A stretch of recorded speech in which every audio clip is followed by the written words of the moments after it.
Hello everyone, first of all welcome to YouTube channel. In this video we will discuss the molecular orbital diagram structures discuss करेंगे furan की and thiophene की aromatic character को discuss करेंगे। Electrophilic substitution reaction कौन सी fast देता है, क्या order होगा आपका, और एरोमेटिक का ऑर्डर, ये थ्री टर्म हम डिस्कस करने वाले हैं। लास्ट वीडियोस में हमने डिस्कस किया था पायरोल की मोलिकुलर ऑर्बिटल स्ट्रक्चर्स को देखा था हमने। आई होप आपने वो वीडियोस देखी हो, कि नहीं देखी है तो आप देख सकते हो जाकर, ठीक है। तो अब हम स्टार्ट कर, वैसे तो सेम जैसे हमने पायरोल का किया था सेम आपका फ्यूरान का होने वाला है, सेम आपका थायोफिन का होने वाला है, बस एटम में ही डिफरेंस है। पहले तो आपको पता है कि फ्यूरान जैसे है उसकी स्ट्रक्चर क्या होती है, ये होती है डबल बॉन्ड, और ये ऑक्सीजन के ऊपर लोन पे है, ये भी रिंग में पार्टिसिपेट कर कितने 2, 4 एंड 6, तो टोटल कितने इलेक्ट्रॉन होते हैं आपके 6 पाई इलेक्ट्रॉन होते हैं, ये आपको पता है, ठीक है। ये पार्टिसिपेट नहीं, ये वाले कर दें। 6 पाई इलेक्ट्रॉन होता है आपका, साइक्लिक है आपका, और हाइब्रिडाइजेशन क्या होती है आपकी sp2 है, आपको पता है। तो साइक्लिक भी होगा, कंजुगेशन में भी है, lone pair, double bond, single, double, तो कंजुगेशन में भी होगा, साइक्लिक भी होगा। और आपका 4n+2 मीन्स हैकल रूल को भी फॉलो कर रहा है। 6 पाई इलेक्ट्रॉन है, प्लेनर भी है, तो आपका ये सारी कंडीशन किसकी है आपकी एरोमेटिक की, ठीक है। तो ये एरोमेटिक करैक्टर तो आपको पता है, शो करता है। मोलिकुलर फॉर्मूला क्या होता है आपका C4H4 हो, क्योंकि 4 कार्बन है और 1 ऑक्सीजन हो गया, और इतने ही हाइड्रोजन हो गए, ठीक है। ये हमने देख लिया।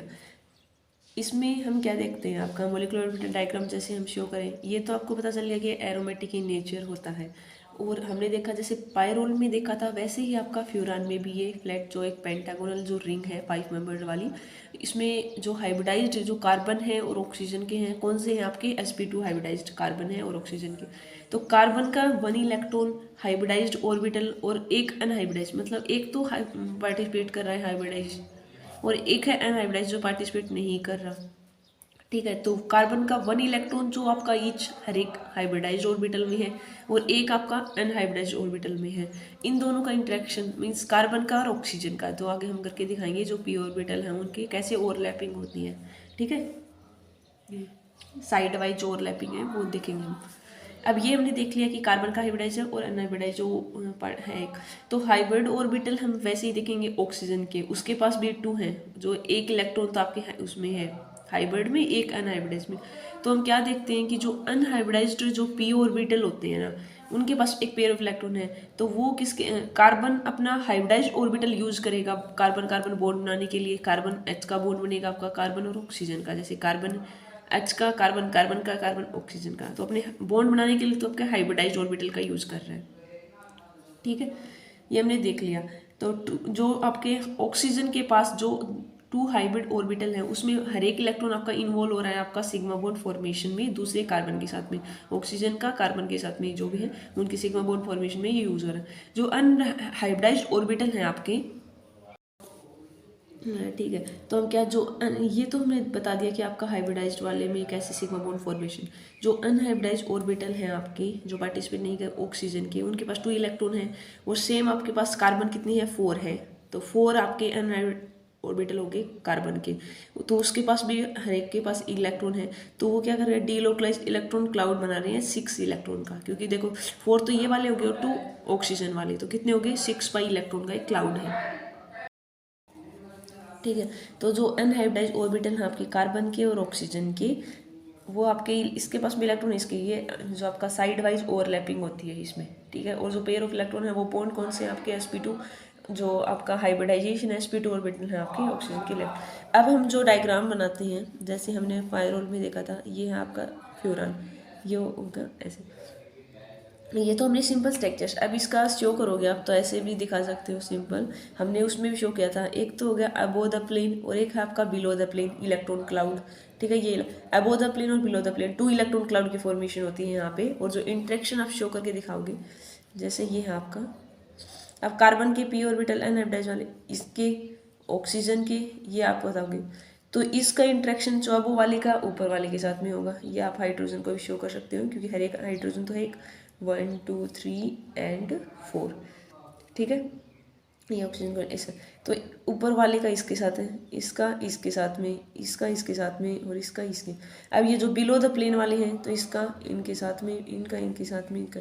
तो एक तो अब वो हो गया और एक बिलो द, तो 2 इलेक्ट्रॉन क्लाउड की फॉर्मेशन। और ये जो हाइब्रिडाइजेशन है वो sp2 ऑर्बिटल, हाइब्रिड ऑर्बिटल है जो अनशेड है। ये तो ऑक्सीजन के जो लोन पेयर है ना वो यूज नहीं कर रही, ये वाली तो अनशेड है, ये वाली रिंग में डिलोकलाइज हो रही। अब हम इसके रेजोनेंस स्ट्रक्चर्स को शो करेंगे। जैसे ये लोन पेयर है, ये यहाँ, तो ये आपको पता है कि डबल हेडेड एरो से हम शो करेंगे। तो फर्स्ट हम स्ट्रक्चर को शो करेंगे तो क्या होगा, जैसे ये लोन पेयर है, ये यहाँ जाएंगे तो ये इस एटम पे पोजीशन पे जाएगा, तो ये आपका होगा लोन पेयर समझ दिए। तो इस पे आ गया आपका पॉजिटिव, यहाँ आ गया आपका डबल बॉन्ड, यहाँ हो गया आपका नेगेटिव, और ये ऐसे कैसे।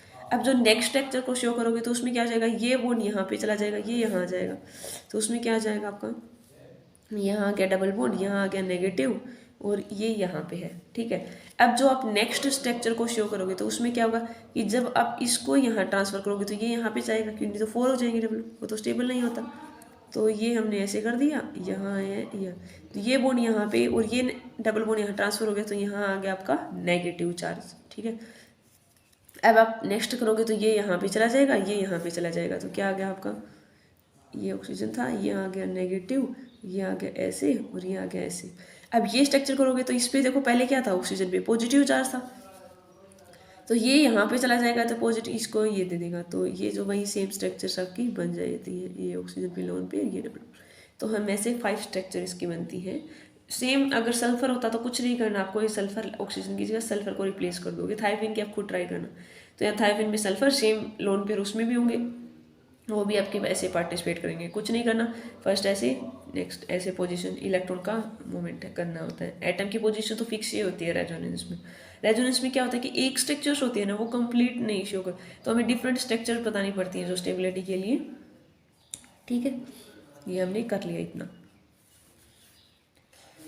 ये तो हमने देखा है आपका फ्यूरान का, सेम आप कर लोगे थायोफीन के लिए। ठीक है, थायोफीन का भी बिल्कुल सेम एज इट इज। ऐसे ही अब अगर आपका आता है यूनिवर्सिटीज एग्जाम में कि मोलिकुलर ऑर्बिटल उसको डिस्कस करना है आपको फ्यूरान थायोफीन स्ट्रक्चर्स का, तो पहले आप लिखोगे उसका, लिखोगे नेम, जैसे अब तक बता दिया, उसका फॉर्मूला बताओगे, फिर आप उसका बताओगे कि जो हमने बताया था आपको रेजोनेंस एनर्जी की वैल्यू कितनी होती है, उसको भी आप बता सकते हो नंबर में अगर आपको पता है तो। नहीं, आप सिंपल बताओगे वो कंडीशंस एरोमेटिक वाले, साइक्लिक कंजुगेशंस, कितने इलेक्ट्रॉन है तो आप बताओगे कि एरोमेटिक करेक्टर शो करता है। देन आप बताओगे हाइब्रिडाइजेशन कितनी है, sp2 हाइब्रिडाइज ऑर्बिटल और अनहाइब्रिडाइज का थोड़ा सा डिस्कस करोगे। देन आप इलेक्ट्रॉन क्लाउड के बारे में बताओगे, ये कैसे आपका इंटरेक्शन हो रहा है आपका अबो वाले के साथ में और बिलो वाले के साथ में इंटरेक्शन करना है आपका। फिर आप रेजोनेंस स्ट्रक्चर्स को एक्सप्लेन करोगे। तो इतना आपको ये 3 मार्क्स में पूछ सकते हैं आपसे, क्योंकि आपके सिलेबस में मेंशन कर रखा है आपका जो हम डिस्कस कर रहे हैं बीएससी 3rd ईयर के 6 सेमेस्टर की ऑर्गेनिक। ठीक है, तो अब हम देखते हैं कि जैसे एरोमेटिक करेक्टर को आपको 1 मार्क्स में पूछ लग सकते हैं। जैसे पायरोल है आपका, थायोफीन है और फ्यूरान है, तो उनमें से सबसे ज़्यादा एरोमेटिक कौन होगा। तो ये तो हमने देख लिया, आप इलेक्ट्रोनेगेटिविटी के बेस पे एक्सप्लेन करेंगे। ये आपको होता है जैसे पायरोल में नाइट्रोजन होता है, फ्यूरान में आपका क्या होता है ऑक्सीजन, थायोफीन में होता है सल्फर। अब इलेक्ट्रोनेगेटिविटी का ऑर्डर देखें तो सबसे ज़्यादा कौन होगा आपका, फ्यूरान होएगा। देन आपका क्या होगा, पायरोल होगा। देन आपका क्या हो जाएगा, आपका थायोफीन हो जाएगा, क्योंकि हमें पता है कि इलेक्ट्रोनेगेटिव सबसे ज़्यादा ऑक्सीजन, देन नाइट्रोजन, सल्फर तो इलेक्ट्रोपॉजिटिव है, इनसे तो लेस इलेक्ट्रोनेगेटिव है बिल्कुल। तो सबसे आगे आपका फ्यूरान, पायरोल और थायोफीन। तो इसका मतलब क्या हुआ कि ऑक्सीजन ज़्यादा इलेक्ट्रोनेगेटिव है तो उसकी टेंडेंसी कम होगी ना, तो मीन्स लेस इसकी टेंडेंसी होगी to release its pair of electron. तो देखो जितना ज़्यादा इलेक्ट्रोनेगेटिव होगा तो वो तो अपनी तरफ अट्रैक्ट करता है ना, तो वो तो लेस डोनेट करेगा, लेस टेंडेंसी होगी उसकी रिलीज करने की, तो उतना ही उसका एरोमेटिक करेक्टर क्या हो जाता है, लेस हो जाएगा। तो सबसे लेस टेंडेंसी किसकी होगी, फ्यूरान की, देन बायरोल की मिलेगी, देन थायोफीन की। थायोफीन के पास क्या होता है, सल्फर है। ये लिस्ट इलेक्ट्रोनेगेटिव है, ये आपको पता है सल्फर 3D एटम इसमें प्रेजेंट। तो इलेक्ट्रॉन जो पेयर है ना आसानी से आपके कंजुगेशन में भी इन्वॉल्व हो जाते हैं रिंग के अंदर, तो ये सबसे ज़्यादा एरोमेटिक होता है। तो एरोमेटिसिटी का जब आप ऑर्डर पूछे कोई आपसे तो आप पहले आप बताओगे थायोफीन होता है, देन आपका पायरोल होता है, देन आपका क्या होता है, फ्यूरान होता है। 1 मार्क्स में क्वेश्चन भी पूछ लेते हैं आप, जैसे आपने देखा होगा CU सेट वगैरह MSc एंट्रेंस के देते हो ना, तो 1 मार्क्स में क्वेश्चन भी आया हुआ है। और मैंने एक बार DU के पेपर भी जिस उसमें भी 1 मार्क्स में क्वेश्चन पूछा हुआ है, इनसे पूछ लेते हैं आपसे। तो ये आपको पता होना चाहिए कि कैसे आया है। अगर अब तो हमने सिंपल ऑर्डर BSc एग्जाम से आपसे पूछ ले तो उसको आपको एक्सप्लेन भी करना होगा, तो आप ये इलेक्ट्रोनेगेटिविटी वाला फैक्टर को इसमें ही लेके आओगे। रेजोनेंस वाला भी लिख सकते हो, जैसे हम 5 इसकी रेजोनेंस स्ट्रक्चर बनती हैं, तो एक ही स्ट्रक्चर जिसमें आपका चार्ज का सेपरेशन नहीं होता, एक और बेंजीन की और उसका कंपेयर करना पूछ ले तो आप बताओगे बेंजीन में तो 6 बनती है, उसकी रेजोनेंस एनर्जी भी हाई होती है। तो जितनी ज़्यादा आपकी रेजोनेंस एनर्जी की वैल्यू हाई होती है उतनी ज़्यादा आपका स्टेबिलिटी होता है, उतने हाई एरोमेटिक कैरेक्टर आता है, क्योंकि डायरेक्टली होते हैं ना उसके। ठीक है, अब इलेक्ट्रोफिलिक सब्स्टिट्यूशन रिएक्शन का ऑर्डर देखें तो उसमें क्या होता है आपका, पहले आता है आपका पायरोल, फ्यूरान और थायोफिन, देन आता है आपका बेंजीन। मीन्स एरोमेटिक से रिवर्स हो जाता है आपका इलेक्ट्रोफिलिक सब्स्टिट्यूशन रिएक्शन का ऑर्डर।